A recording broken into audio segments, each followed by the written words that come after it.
Isang mapagpalang araw po muli sa inyo pong lahat. Welcome po sa Salita ng Buhay at ngayon po nandito po tayong muli para po mag-aral ng salita po ng Diyos. Muli po isang mapagpalang araw po sa inyo lahat, sa mga nanonood po ngayon. Una po sa lahat, ako ay nagpapasalamat sa Panginoon sa pribileyo na naman po na tayo po ay magamit upang maging tagapanguna po ngayon pong oras na ito sa salita ng buhay. Salamat po sa Diyos dahil tanging habag at biyaya lang po ng Diyos kung bakit po tayo naggamit. Salamat din po sa ating butihing Pastor Jun, sa tiwala po sa aming mga preachers na kung saan patuloy po na naa-assign po dito sa salita ng buhay. At syempre, gusto ko na rin po magpasalamat sa mga patuloy na nagtuturo po dito po sa SNB po natin, sa mga pastor po, mga preachers, mga deacons po na kung saan patuloy na nagtuturo po dito ng salita po ng Diyos ay maraming salamat po sa inyo. At ang inyo pong ginagawa ay hindi ito walang kabuluhan sa Panginoon, bagkus marami pong natututo at nakikinig at napagpapahala po ng salita ng Diyos. Dahil tayo naman po ay nandito, hindi para mag-invite ng panibagong religion, nandito po tayo para lang po magturo ng salita po ng Panginoon. At syempre, gusto ko na rin pong magpasalamat sa mga patuloy na kumakanta, umaawit muna bago po tayo magturo ng salita ng Diyos. Awitin nyo pa lang po ay pagpapala na.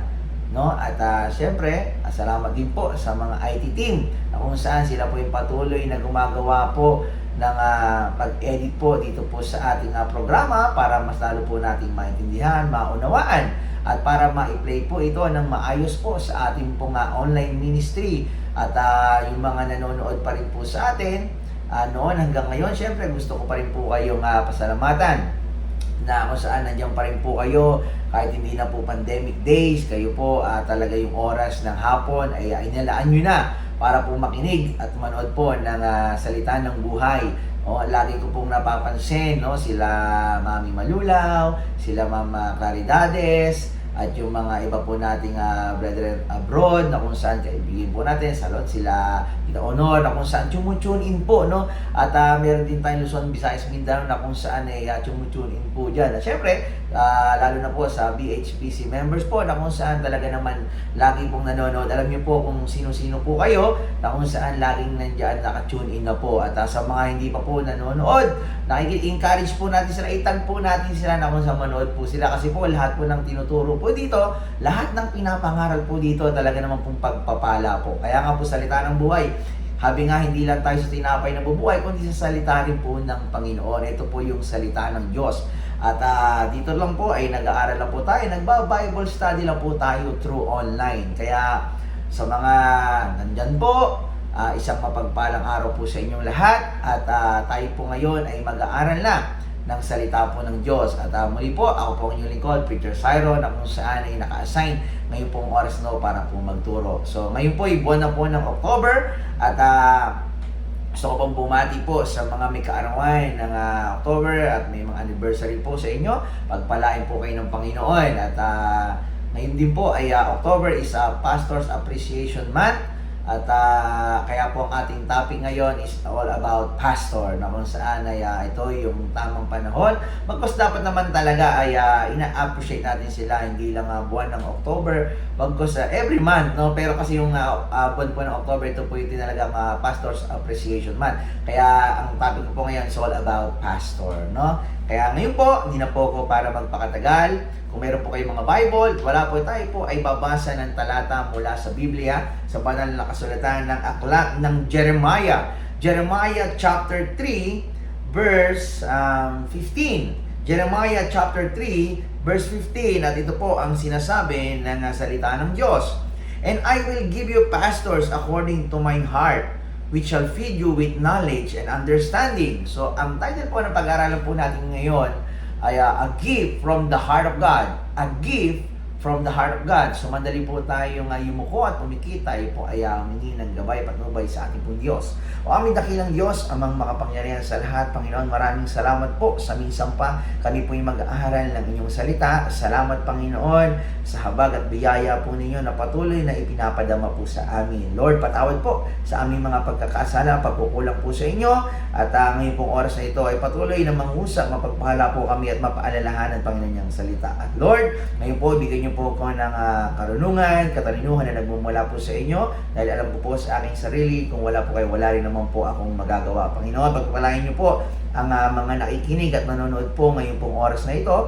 Bigyan niyo po kami ng maayos na internet connection upang maunawaan po namin mas lalo ang inyong pong salita ngayon pong oras na ito. Muli, Panginoon, pinagkakatiwala po namin sa inyo lahat. Ito po ang samot panalangin namin sa dakilang pangalan po ng aming Panginoong Yesus. Amen at amen.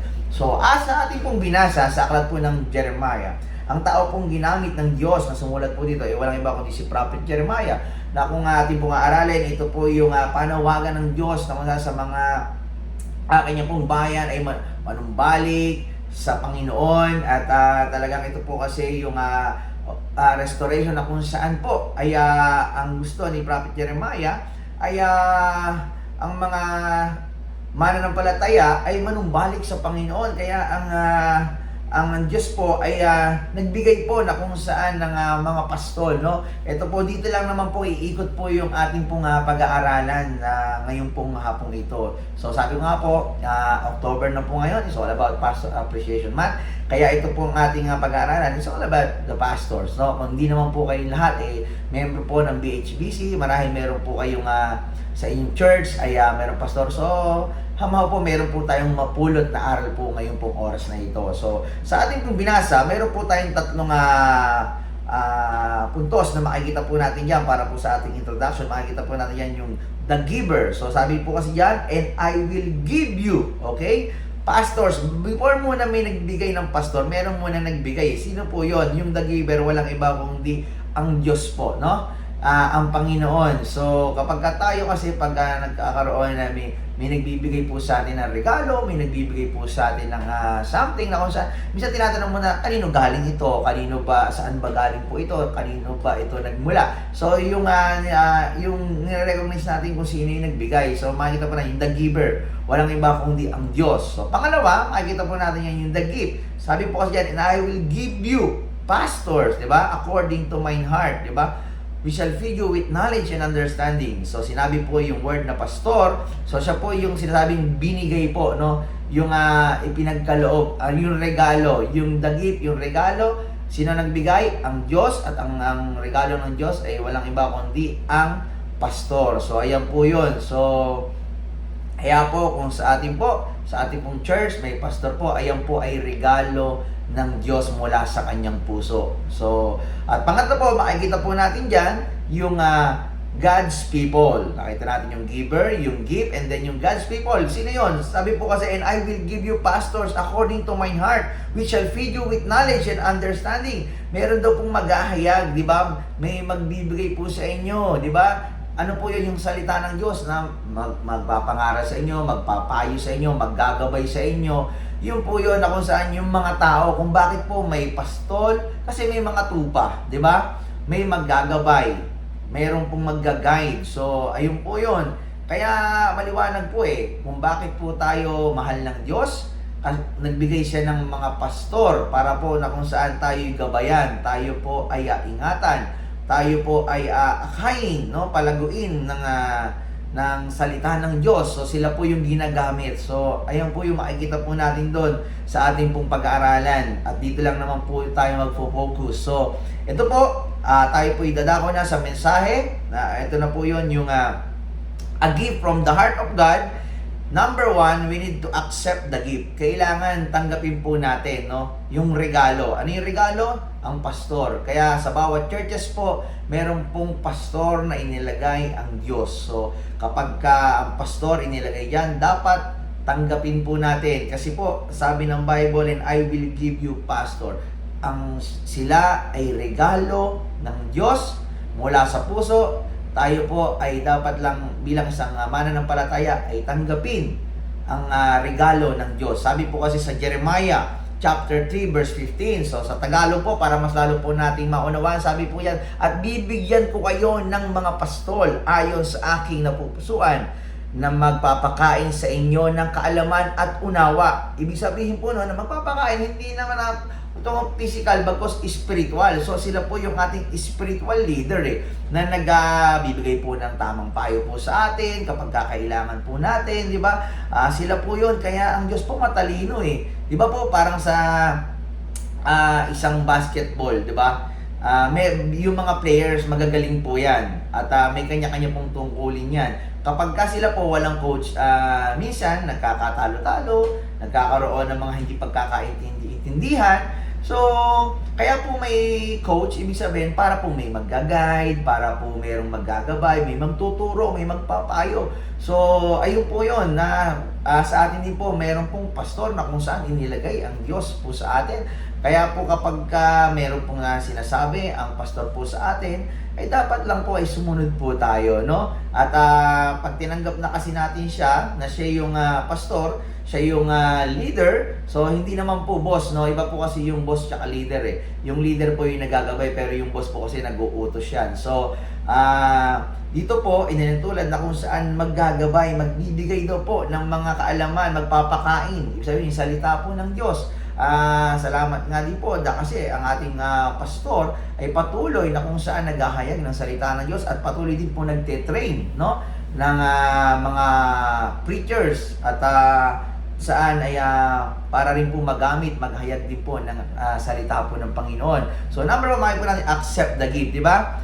Kailangan po na kung saan ay tanggapin po natin at yan po yung regalo. So, kung tayo po ay galing sa ibang church at meron man po tayong church, no, sa atin po, hindi naman po lingid sa bawat isa, ay kung sa BHBC po, ang ating pong unang pastor ay si Pastor George Claridades. Salamat po sa buhay ni Pastor George, kung saan po ay patuloy na kung saan ay ginamit ng Diyos doon po sa lugar ng Valenzuela, no? At after po ni Pastor George ay si Bishop, FDB, at after po ni Bishop, kung saan po pinagpatuloy din po ang gawain ni Pastor John, na kung saan ay patuloy po, na kung saan ay patuloy na ginagamit ng Panginoon. Kaya po, kung saan ay members, kung sino man po ang ating naabutan, ay wag mapusana na magkaroon ng comparison na ganito po ganyan, bagkus sila lang po ay ginagamit ng Diyos para po magpalago po sa atin, no, sa spiritual na buhay. Kaya po kailangan, kasi naman po ang pastor na inilagay, ay dapat lang po tanggap po natin ng buong puso. So yun po yun, kung saan ay pasalamat po tayo sa Panginoon dahil patuloy nagbibigay po ang Diyos ng pastor sa iglesia. So kaya kailangan po, dapat tanggap po natin kung sino man pong pastor, anumang churches po na kung saan sa mga nanonood po ngayon, ay dapat po ang inyong pastor, dapat kung iisip nyo po na kayo po yung mas matalino, mas magaling, di ba? Dapat tanggap mo po na pagka may pastor, siya dapat po yung sundin po natin, kasi sila naman po yung mananagot sa Diyos kapag meron po silang maling payo po sa atin. Kaya yun po yun, dapat we need to accept the gift. Amen? So, makikita po natin, point number 2 is acknowledge the giver. So, sabi nga rin po, di ba, sa Bible, sa Ephesians chapter 4, verse 11, sabi ng Bible po dyan and He gave some pastors, di ba? Nagbigay ng mga pastor, evangelista, ng mga guro, pero sinabi din po doon, and I will give you pastor, di ba? And He gave some pastor, kumbaga po, yung mga lingkod ng Diyos. Kaya acknowledge natin yun, sino bang bigay? Kaya pagka tayo po, kumalaban, di ba? Pag kumalaban sa pastor, ay mag-ingat-ingat po tayo. Kaya kasi ang nagbigay po dyan, di ba, ay walang iba kundi ang Diyos. Kaya pagka kinalaban natin ang lingkod ng Diyos, mananagot tayo doon sa nagbigay. Di ba, sino nagbigay? Ang Diyos. Kaya dapat lang po na kung saan i-acknowledge natin din yung giver, kung saan walang iba kundi ang Panginoon. Kaya po yun, ang Diyos ay nagbigay sa atin. At kung nakikita natin na mas magaling tayo sa pastor, mas matagal pa tayo sa pastor, mas may alam pa tayo sa pastor, lagi lang natin i-acknowledge, ito'y bigay ng Diyos, ito'y regalo ng Diyos. Kaya di ba pagka tayo may regalo, kanino ba galing ito? May ba galing ito kay Mayor, galing ito kay kumbaga sa mataas na tao, gano'n natin nire-recognize, di ba po, ina-acknowledge kung saan ba galing ito. Di ba kapag tayo binigyan din naman ng isang regalo na galing sa ating mahal na importante sa buhay, di ba? Iniingatan natin, di ba? Ina-acknowledge, binigyan ako ni ganito, binigyan ako ni ganyan, di ba? So, ito po yun, ang nagbigay sa atin, walang iba kundi ang Diyos. So, acknowledge the giver. So, ang pastor, hindi lang basta pastor, sila'y regalo ng Diyos mula sa puso. So, acknowledge the giver. At makikita po natin na kung saan na kapag ang Diyos ang naglagay sa church ay atin pong pasalamatan na kung saan meron pong pastor na tumatayo po sa iglesia. So sabi HBC po, salamat po dahil meron po tayong Pastor June na kung saan ay patuloy pong naglilingkod sa Panginoon at agapay din po ang ating pong Pastor Eric na kung saan ay patuloy na kung saan nagtutulungan para sa ikalalago ng gawain po ng Panginoon sa lugar po ng BHBC Valenzuela. So ayun po yun na kung saan ay patuloy po na kung saan na ang Diyos ay nagbibigay ng mga lingkod ng Diyos. Kaya patuloy pa tayong mag-pray na kung saan ay dumami pa at marami pang tao ang makapakinig ng salita po ng Diyos. Kung bakit po tayo may online ministry pa, kasi po ang gusto ng ating butihing pastor ay patuloy na lumaganap ang salita po ng Diyos. Kasi kung manonood ka ngayon ng mga balita, manonood ka na ngayon sa social media, kung ano na mapapanood po natin. Pero salamat sa Panginoon, meron pong salita ng buhay tuwing alas 5 po ng hapon. Na dito po, atin po, hindi po tayo naghahayag po ng fake news po dito. Ito po ay salita po ng Panginoon kung saan lalakas po tayo. Kasi kapag manonood na tayo lagi ng balita, lagi po may stress ka na sa nangyayari sa mundo ngayon. At hindi lang basta po yun at patuloy na kung saan may mga mag-aalala ka, may stress ka at patuloy na kung saan ay mag-aalala ka dahil ngayon din po ay sunod-sunod din po ang mga nagaganap na lindol. Kaya patuloy tayong lumapit, tumawag sa Diyos na kung saan po ay ingatan po tayo at if ever man mangyari man po yan sa atin at patuloy po natin pag-pray kung saan yung mga nasalantarin po na kung saan yung mga nalindol ay makarecover po sila agad. At yun po yun. At buti na lang po, meron po salita ng buhay, no, na may online ministry na kung saan kahit nasan po tayo, nakakapakinig po tayo ng salita ng Diyos. So, point number 2, acknowledge the giver. Salamat po sa Diyos na kung saan patuloy nagbigay ng pastor po sa atin. At thirdly po, and lastly, nakita po natin, point number 1, accept the gift, acknowledge the giver, and then thirdly and lastly, we need to appreciate God's messenger. Amen? So, sabi po sa Bible, sa Hebrews, chapter 13, para makita po natin, no? Sabi ko kasi yan tayo po hindi po nag-iimbento po ng salita po dito, no? Ito po yung salita ng Diyos. Sabi po yan sa Hebrews, chapter 13, verse 7, ibig sabihin po yan, remember them which have the rule over you. Okay? Who have spoken unto you the word of God, whose faith follow, considering the end of their conversation. Sabi ng Bible po yan, no? At kailangan daw po na alalahanin natin sila. So, ang October nga po is Pastor Appreciation Month. Inaalala po natin na kung saan ay yung kanila pong pagpapagal sa Panginoon. Salamat po dahil tumugon sila sa panawagan ng Diyos. Alam niyo po, sa BHBC, salamat po sa mga pastor po na kung saan ay ginamit po ng Panginoon. At ngayon po ang ating pong Pastor John na kung saan siya po ang patuloy na ginagamit ng Diyos. At bago po siya ay tumugon, no, sa panawagan ng Diyos, siya rin naman siyempre ay nag-aalala noon at hindi po lingid sa bawat isa na kung saan noong una po talaga naman pong mahirap na sumunod sa panawagan ng Diyos. Alam niya rin po yun sa kanyang sarili at sa amin din pong pamilya noong una po noon na talaga naman ay sabihin na natin ay parang kontra pa, lalo na po ako po noon ay nag-aalala po kasi na kung saan kapag naging pastor na si Pastor John ay talaga naman po mahirap dahil hindi po biro ang magpastor at tayo po noon ay nag-aalala kasi hindi lang pastor, syempre pag pamilya ng pastor, lalo ng mga anak, talaga naman po para tayong sinasalamin po dyan, no? Dahil kailangan tayo ay maging mabuting halimbawa po at tayo tao lang din naman, hindi po kasi natin masabi na kung saan lahat po ng tao may kahinaan, wala naman po perfecto po sa atin, no?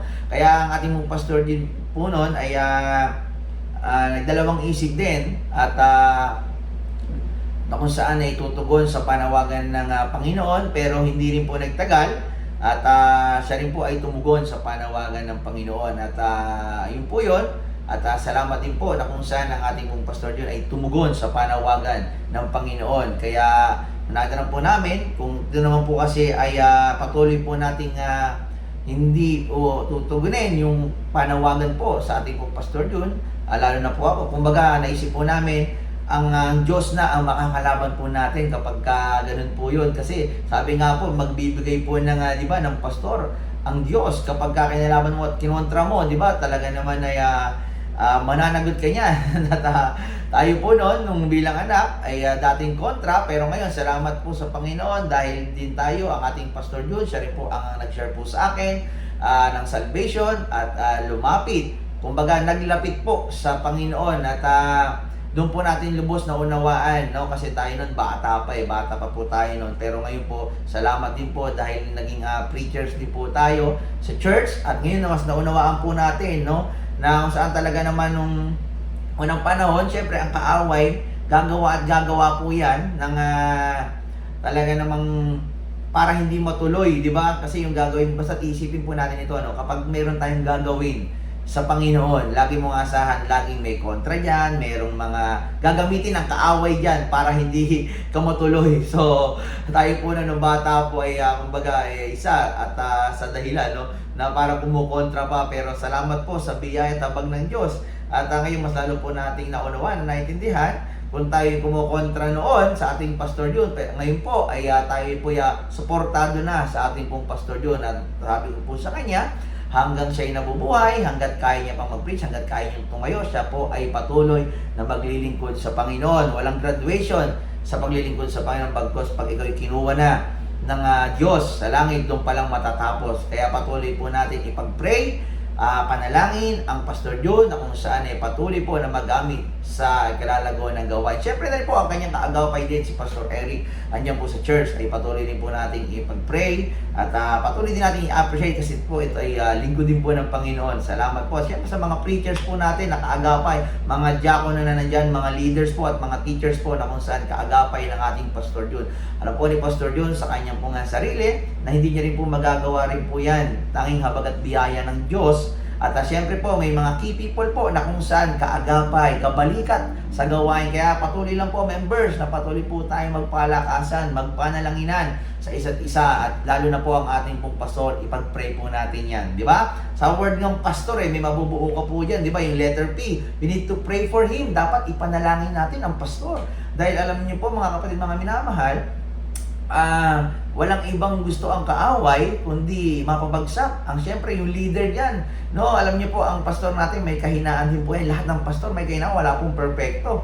At kaya mahalaga po na kung saan isinasama po natin sila sa panalangin. Kapag tayo po ay may personal na panalangin sa Diyos, sana po isama po natin ang ating pastor sa panalangin na patuloy po siyang palakasin ng Diyos at ingatan sa araw-araw, kumbaga po. At siyempre yung kanya pong paglilingkod ay patuloy na kung saan magamit po ng Panginoon. At siyempre yung word na pastor, yung B, pray for him. Yung A, abide him. Kapag may sinabi si pastor, no, sundin po natin. At wag mo na po tayong magreklamo bagkus pagka tayo humingi ng payo, di ba? Tayo po nangangailangan humingi tayo ng payo sa ating pong pastor. Sumunod na lang po tayo. Siyempre wala naman pong matinong pastor na kung saan ang gusto niya sa kanyang miyembro.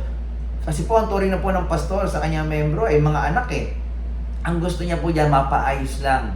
Diba po? Maiayos, mapaayos, at lumago, di ba? Hindi lang physical, bagos pati financial ang gusto sa atin ng ating pastor. Kaya nga pagka nagpe-preach po siya, gusto niya po lahat po na miyembro ay sumagana. Siyempre, ang gusto naman po ng Diyos po sa atin ay sumagana po tayo. Amen? So, ayun po yun. Kaya sumunod lang po tayo. Kapag humingi po tayo ng payo at kapag tayo man po ay minsan napaalalahanan ng pastor, pasalamat po tayo. Wag po tayong sumama ang loob. Bagkus tayo po ay magpasak ng sumunod lang po, no? At makikita rin po natin, letter S, support him, di ba? Kailangan lang po ay suportahan kasi po ang layunin po ng ating pong Pastor Jun po ngayon sa church ay 1,000 membro na kung saan ang BHBC kasi ang gusto niya rin po hindi lang tayo lumalago financially, bagkus spiritually, at syempre makita rin po yung numbers din dahil ang ating pong church ay matagal na rin po na kung saan ay patuloy po dapat daw tayo maghayag ng salita ng Diyos, patuloy daw po tayong maghasik. Kaya po every month gusto ng ating Pastor Jun ay magkaroon tayo ng evangelistic meeting kung saan po ay maghayag po tayo, kung saan ay ang salita ng Diyos at kaligtasan po ng Panginoon. Purihin po ang Diyos dahil nung ito po ginawa po natin, naging matagumpay, kaya uulitin po natin ito. So, support Him. Wala pong imposible kasi ang ginagawa naman po natin ay sa Diyos eh. Tama po? Kaya sumuporta lang po tayo, huwag po nating makitang imposible yan. 1,000 members, ang hirap niyan. Pero kasi isipin niyo po, bakit yung iba nagagawa? Tayong ito na kung saan sinasabi natin na nasa tama po tayo, mas dapat po na tayo magpursige, magtulungan lang po tayo sa isa't isa, ay magagawa po natin yan. So, we need to support Him. Letter D, we need to thank Him. Amen? Magpasalamat tayo every time na ang ating Pastor John, na kung saan ay nangaral ang salita ng Diyos, ay dapat po somehow kumamayman lang po tayo, di ba? Kung nayaman tayo kumamay, sa Facebook kasi bihira naman kasi mag-Facebook di ba po? At yun lang po ay yung word na thank you lang po, magic word po yan, malaking ano na po yan, encouragement na po yan sa lingkod ng Diyos, yung pasasalamat lang po, di ba? Pagka ikaw, di ba, may ginawa po na isa. Bagamat naman po, sa Diyos po naman po nila ginagawa yan, pero na ni-encourage po nila ang miyembro, sana rin po tayo bilang isang members na kung saan ay maging encourager din po tayo sa pastor. Dalawa lang naman po tayo yan kung blessing ka ba o burden ka ng pastor. Di ba? Sana piliin natin yung maging blessing kasi, po, personal, na kung saan, minsan naging burden din ako sa pastor, pero sinisikap ko po at pinagpe-pray ko na maging blessing ako sa pastor, maging kaagapay, maging katuwang po sa gawain ng Diyos, lalo na po kung tayo po yung matagal na, dapat po tayo nag-aalaga na rin po. Kaya yun po yun, paalala lang po mga kapatid, kaya dapat po magpasalamat tayo patuloy. Wala pong bayad po yung, yung word na thank you pero malaking kagaanan po yan sa kalooban, yung word na thank you. So we need to thank Him hanggat buhay pa po, hanggat naririnig niyo pa po yan, hindi kung kailangan huli na ang lahat, tsaka kapatuloy na magpapasalamat. So wala naman pong problema po doon, pero mas maganda yung buhay pa, nakikinig pa, na alam niya pa kung ano yung word ng expression mo po na kung saan ay gawin na po natin. We need to thank Him. And then letter O, obey Him, di ba? Sabi po kasi sa Bible, sa Hebrews 10, so speaker, sinabi mo, hindi, sanabi po yan ang salita ng Diyos. Sa Hebrews chapter 13, verse 17, ang sabi ng Bible, obey them that have the rule over you, and submit yourselves, for they watch for your souls, as they that must give account, that they may do it with joy and not with grief, for that is unprofitable for you. Ibig sabihin po dyan, di ba, sumunod daw po tayo, di ba? Na magpasakop daw po tayo kasi po sila po yung tagabantay po sa atin bilang isang pastor, binabantay niya mga kanyang tupa, di ba po? Dahil sila po yung mananagot sa Panginoon kapag may nangyari po diyang hindi maganda. Kaya tayo po, susunod lang po tayo. Sabi diyan, dapat may kagalakan, huwag yung masama yung loob. Di ba? Sabi kasi dito and not with grief for that is unprofitable for you. Gawin mo ito na may kagalakan. Di ba po? Sabi nga, half obedience is still disobedience. Kapag meron tayong isang bagay na may inutos or mayroong pinagawa sa atin, ay sumunod lang po tayo sa pastor. So, yun ang sabi ng Bible. And then lastly, letter R, we need to respect Him. Yung respeto po, sabi ng Bible, double honor nga po di ba? So, marami pong talata sa Biblia na kung saan ay magpapaalala po sa atin kung ibang tao, ginagalang po natin. Kung yung mga nasa politician nga po, di ba? Pag nakilala, grabe yung saludo po natin dyan. Grabe yung respeto po natin sa kanila. Pero how much more? Yung ito, regalo ng Diyos, yung mga pastor po sa atin. Dapat po yan double honor, Sabi naman po, hindi naman po tayo nagtuturo na kung saan yung parang sasambahin na natin yung pastor. Hindi po ganon. Ang sabi lang po dyan ay respetohin lang din po natin ang lingkod ng Diyos. Kaya kung tayo po, meron man po tayong mga naiisip na mga hindi maganda, so ang tanging kailangan lang po natin ipanalangin ang pastor. Suportahan ng pastor, sundin ng pastor, pasalamatan ng pastor, at respetuhin ang pastor. Kaya sa BHBC po, Pastor John, maraming salamat po sa inyo pong buhay na patuloy ginagamit ng Diyos, sa inyo pong kaagapay, Pastor Eric, maraming salamat din po dahil isa rin po kayo sa akin na kung saan nag-encourage nung tayo kabataan po, kayo po yung nag-encourage po sa akin na isa po kayo sa mga mentor ko at sa mga kung saan mga pastor po na kung saan mga nakikinig po sa atin, Happy Pastor Appreciation Month po sa inyo. So ngayon po, tayo po ay magtatapos na. Nawa po, tayo po ay naaralan ng salita ng Diyos. Magtatapos po tayo sa isang awitin na kung saan yung kantang ito ay pasasalamat kay Pastor. A gift from the heart of God. Makita po natin, the giver, walang iba kundi ang Diyos. Ano yung binigay ng Diyos? Yung pastor. Sino yung pinagbigyan? Yung kanyang mga anak. Tayo po yun. Kaya dapat lang po, mahalin natin ang regalo ng Diyos po sa atin. So, huling kanta po, pasasalamat kay Pastor. Muli po, Preacher Siron, ang inyong lingkod. Maraming salamat po.